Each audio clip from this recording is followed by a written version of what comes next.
Atau kita pasti akan langsung teringat akan cerita para orang tua dan pelajaran sejarah mengenai betapa dahsyatnya letusan gunung ini. Letusan Gunung Krakatau merupakan salah satu letusan gunung terdahsyat dalam catatan peradaban manusia modern. Letusan besarnya pada 1883 membuatnya terkenal hingga ke seluruh dunia. Saking dahsyatnya, dampak letusannya juga dirasakan negara-negara lain seperti Jepang, bahkan pesisir Amerika.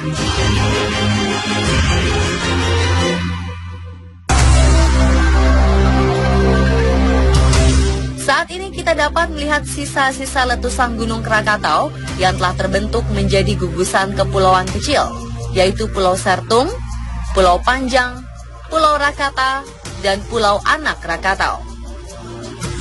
Di antara keempat pulau ini, hanya Pulau Anak Gunung Krakatau lah yang masih aktif dan terus tumbuh. Ada teori yang mengatakan bahwa sebelum terpecah menjadi 4 gugusan pulau, terdapat sebuah gunung api purba yang konon karena letusannya lah menyebabkan terpecahnya Pulau Jawa dan Pulau Sumatera. Benarkah demikian? Lalu bagaimana gambaran mengerikan pada saat letusan tahun 1883? Pemirsa, inilah sejarah Gunung Krakatau.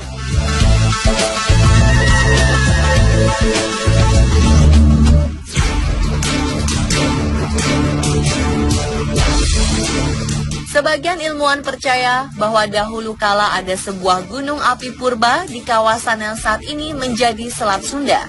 Gunung api ini meletus dengan kekuatan yang sangat besar hingga mengakibatkan terpisahnya daratan Pulau Jawa dengan Sumatera.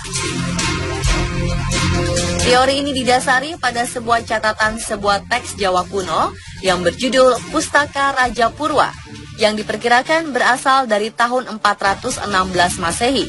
Catatan dalam teks Jawa kuno tersebut diantaranya berbunyi, ada suara guntur menggelegar berasal dari Gunung Batuwara.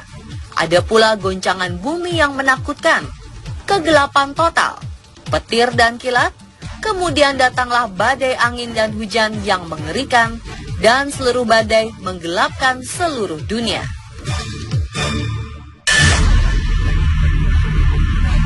Sebuah banjir besar datang dari Gunung Batuwara dan mengalir ke timur menuju Gunung Kamula. Ketika air menenggelamkannya, Pulau Jawa terpisah menjadi 2, menciptakan Pulau Sumatera.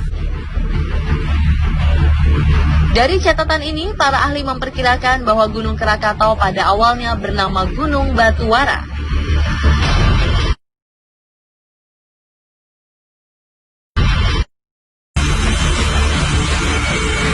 Berdasarkan catatan Pustaka Raja Parwa tersebut dapat diketahui bahwa ketinggiannya mencapai 2000 meter di atas permukaan laut.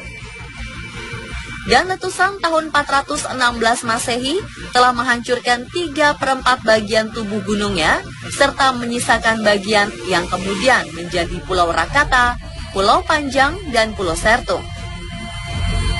Namun ternyata letusan besar ini pun bukan merupakan akhir dari teror Gunung Krakatau. Jauh di tengah keheningan Selat Sunda, Gunung Rakata terus tumbuh dan menjadi sebuah bom waktu.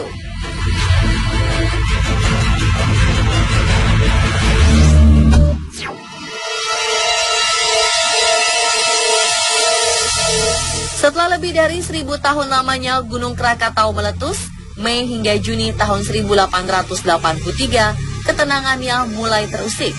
Gunung Rakata mulai mengeluarkan asap panas dan menimbulkan letusan-letusan kecil.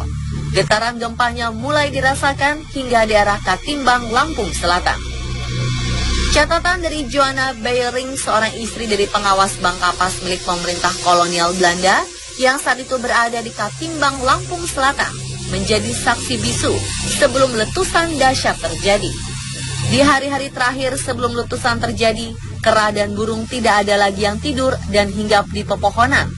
Laporan para bawahan yang mengatakan semua ayam ternak perkebunan mereka tidak ada lagi yang mau bertelur.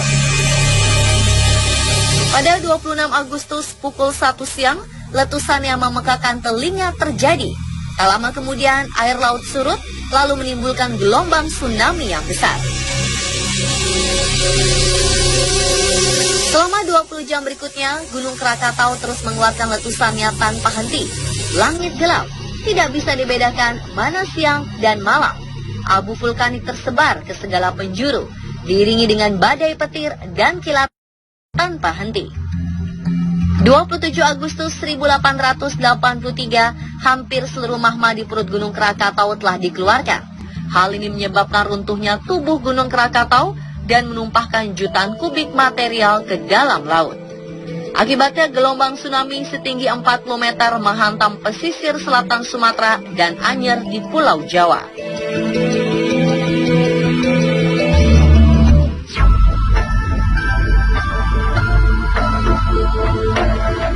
Tahukah Anda bahwa letusan Gunung Krakatau telah diramalkan oleh seorang jurnalis di Amerika melalui mimpinya? Malam hari 10 Agustus 1883, Edward Sampson, seorang jurnalis sekaligus editor koran Boston Globe, sedang berjalan terhuyung ke kantornya. Saat itu sudah tidak ada seorang pun di kantor, hingga akhirnya Sampson tertidur di sofa. Pada pukul 3 pagi dini hari, ia tiba-tiba terbangun.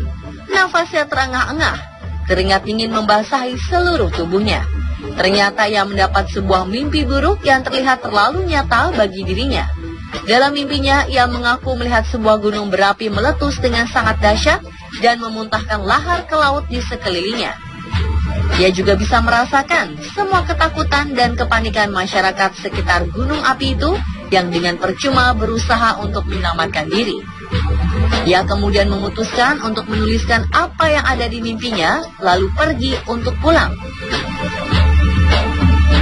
Keesokan paginya, salah seorang editor lainnya tiba di kantor lebih dulu dan menemukan tulisan Sampson. Dia mengira bahwa peristiwa itu benar-benar terjadi dan ia segera mempublikasikannya. Dengan cepat, berita besar ini tersebar. Setelah menyadari kejadian itu, Sampson segera berusaha meralatnya dan mengatakan bahwa berita ini adalah salah dan hanya merupakan mimpi. Namun ternyata hanya berselang 17 hari kemudian, Gunung Krakatau benar-benar meletus dan semua yang dituliskannya sangat mirip dengan apa yang terjadi di Krakatau.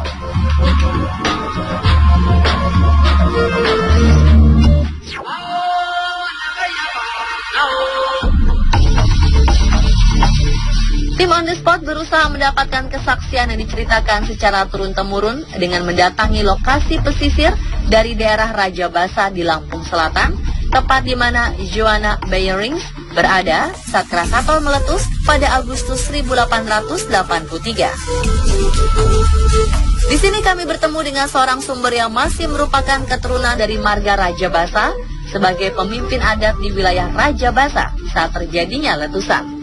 Beliau merupakan keturunan keempat dari korban selamat letusan Gunung Krakatau.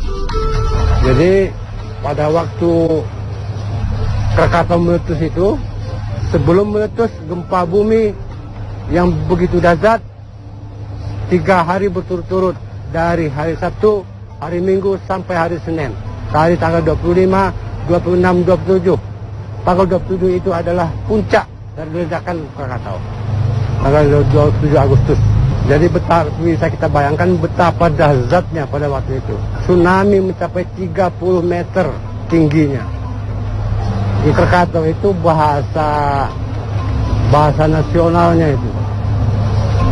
Karena mungkin nggak tahu apa namanya, tidak tahu logat Lampung Krakata, akhirnya Krakatau. Padahal Krakata. Karena lidahnya orang luar tidak sama dengan lidahnya orang Lampung, dari Krakata menjadi Krakatau. Jika dibandingkan antara penuturan kisah turun-temurun dari keturunan pribumi yang selamat dari letusan Krakatau dengan catatan yang dimiliki oleh pemerintah kolonial Belanda, ternyata ditemukan banyak kesamaan. Hal ini semakin mempertegas betapa dahsyatnya letusan Krakatau. Catatan pemerintah kolonial Belanda saat itu memperkirakan korban letusan Krakatau mencapai lebih dari 36.000 orang. Lontaran material vulkanik ke atmosfer membuat cahaya matahari yang masuk ke bumi terhalang. Ketinggian permukaan laut meningkat sampai ke pantai Hawaii dan semenanjung Timur Tengah. Tidak terbayangkan, jika letusan tersebut terjadi di era modern ini, sudah tentu akan semakin banyak jiwa yang menjadi korban. Dan pemirsa, itulah sejarah Gunung Krakatau versi on the spot.